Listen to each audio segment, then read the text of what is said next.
Avant, j'étais en train de vous expliquer que la différence entre une falsetta et une variation. Donc, les deux sont des solos de la guitare. Mhm. Les deux sont des moments où danseurs comme chanteurs doivent respecter les choix du guitariste. Là, c'est le moment où le guitariste est leader. Euh, C'est-à-dire que je ne vais pas m'amuser à mettre une diamada n'importe où dans une falsetta ou dans une variation. Ou même mettre du taconeo, des frappes de pied.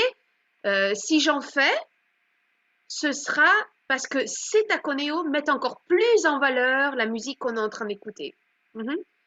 J'essaie vraiment de m'ajuster à lui, j'essaie de que ce soit lui la star à ce moment-là. Ouais. Moi, je suis juste de l'accompagnement.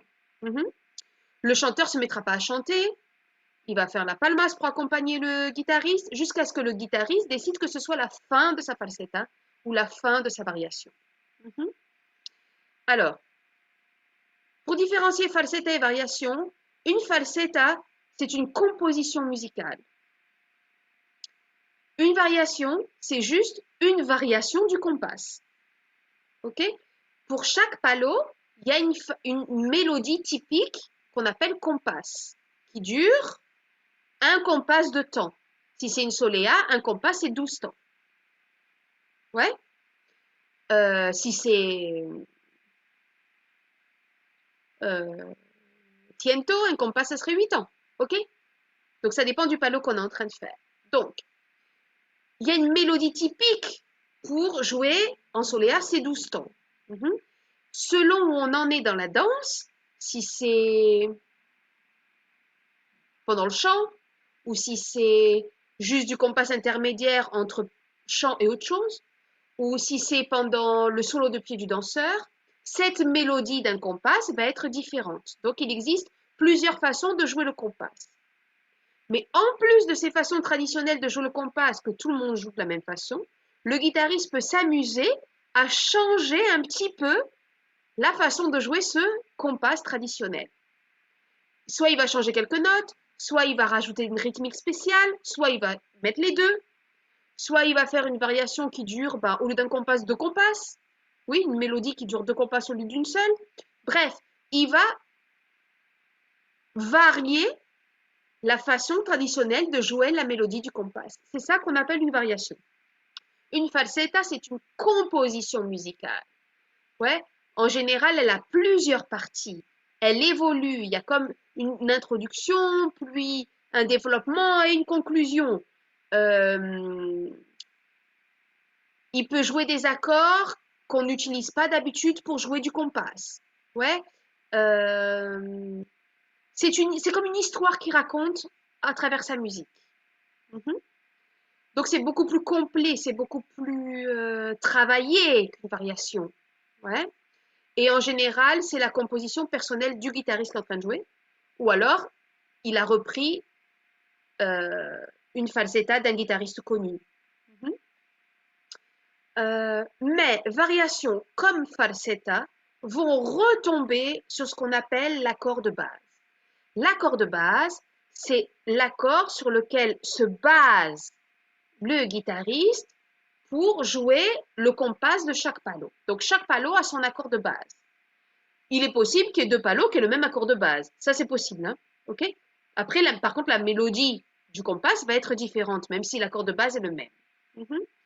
Donc, accord de base, en général, le compas commence avec cet accord de base, ou une variation, ouais, en général, mais c'est pas obligatoire. Par contre, ce qui est sûr, c'est que les fins de compas, ouais, ou les fins de falsetta, ou les fins de variation vont retomber sur cet accord de base. Donc ça, c'est super pratique pour nous les danseurs, pour pouvoir deviner hmm, euh, quand est-ce que le solo du guitariste termine. C'est pas sûr qu'à chaque fois qu'il joue un accord de base dans une falsetta, c'est pas obligatoire que ça veut dire que c'est là qu'il s'arrête. Il est possible qu'il mette un accord de base pour terminer une partie de la falsetta, mais que derrière, il enchaîne avec une autre partie, qui terminera aussi avec accord de base. Et cette fois-ci, il est possible que ce soit le dernier accord de base, mais peut-être pas. Peut-être que derrière, il met encore autre partie de falsetta, d'accord? Mais nous, les danseurs, moi ce que je conseille, en tout cas moi ce que je fais, je suis toujours attentive à l'accord de base.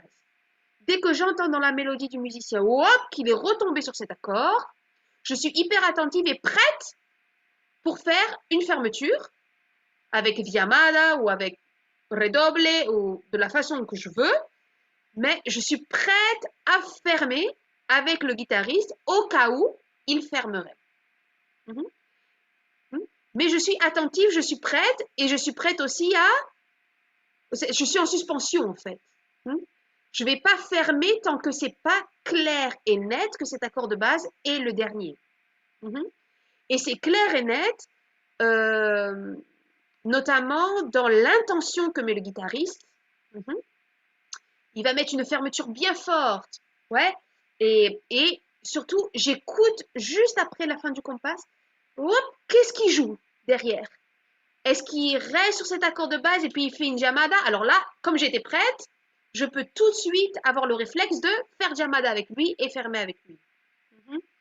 Ou, comme je suis attentive et prête et j'entends que derrière, oh, il reprend une mélodie, alors je mets pas, je me relaxe et je continue à marquer la falsetta du guitariste. Ok, jusqu'à ce que j'entende le prochain accord de base. Je vais arrêter d'enregistrer.